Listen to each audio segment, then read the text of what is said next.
আবারও চলে এসেছি অনেকদিন পর আরও একটি দারুণ স্বাদের রেসিপি, নলেন গুড়ের গোকুল পিঠে।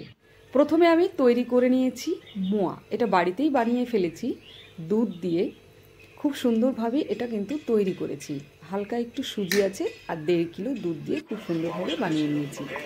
আর এবারে বসিয়ে দিয়েছি জল। জলের মধ্যে দিয়ে দিলাম গরম মশলা আর লং। খুব ভালোভাবে ফুটে গেলে 2টো তেজপাতা আর একটু স্বাদ মতো লবণ, আর তারপরে ঝোলা নলেন গুড়। খুব ভালোভাবে এটা নাড়িয়ে নিতে হবে এবারে, আর খুব ভালোভাবে ফুটিয়ে নিতে হবে।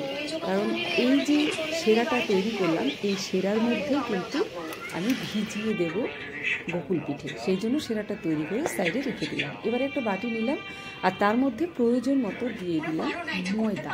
আর ময়দা দেওয়ার পরে এখানে স্বাদ মতো একটুখানি লবণ অ্যাড করে দেবো, আর তারপরে জল দিয়ে খুব ভালোভাবে একটা ব্যাটার তৈরি করে নেব।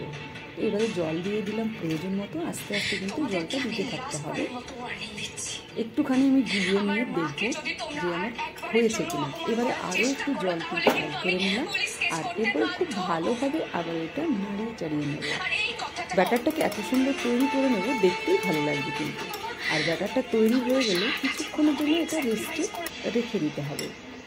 15 মিনিট মতো রেস্টে রেখে দেওয়ার পরে এবারে দিয়ে দিলাম গ্যাসের চুলায় কড়া, আর দিয়ে দিলাম সাদা তেল। তেলটা যেই গরম হয়ে আসবে, আর এদিকে কিন্তু যে দুধের মোয়াটা করে রেখেছি সেটা থেকে ছোটো ছোটো আমি বল তৈরি করে নিয়ে ময়দার মধ্যে দিয়ে দিচ্ছি। মানে যে বাটারটা তৈরি করে নিয়েছি ময়দার, সেই বাটারের মধ্যে এবারে এটা খুব ভালোভাবে ভিজিয়ে ভিজিয়ে ময়দা দিয়ে আমি হাত থেকে তুলে এইবারে তেলের মধ্যে ছেড়ে দেবো সবগুলো আস্তে আস্তে।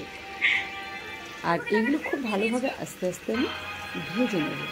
যারা আমার চ্যানেলে নতুন নতুন আসবেন অবশ্যই চ্যানেলটি ফলো করবেন, আর অবশ্যই রেসিপিটি যদি ভালো লেগে থাকে একটা লাইক করবেন। আমার এক পিঠটা হয়ে গেছে, এবারে কিন্তু উল্টে নেবো একটুখানি। উল্টে খুব ভালোভাবে এটাকে কিন্তু ভেজে নিতে হবে, একটু লাল লাল করে ভেজে নিতে হবে, তাহলে দেখতেও ভালো লাগবে আর খেতেও কিন্তু খুব সুন্দর হবে। খুব ভালোভাবে এটা ভাজা হয়ে গেছে মোটামুটি। এবারে কিন্তু এটাকে একটুখানি রাখার পরে আমি একটা থালার উপরে তুলে নেব, সবকটাই তুলে নেব থালার মধ্যে। আর আমি যে রসটা করেছি, মানে সেরাটা তৈরি করেছি, সেখানে দিয়ে দিয়েছি। একটুখানি নাড়াচাড়া করে নেব, আর তারপরে আমি সবগুলো কিন্তু আস্তে আস্তে ভেজে নিয়েছি। এবারে দিয়ে দিলাম সবটাই রসের মধ্যে, আর খুব ভালোভাবে এটাকে একটু ডুবিয়ে দেব। তাহলে রসটা কিন্তু খুব সুন্দরভাবে পিঠের মধ্যে ঢুকে যাবে, গোকুল পিঠের মধ্যে।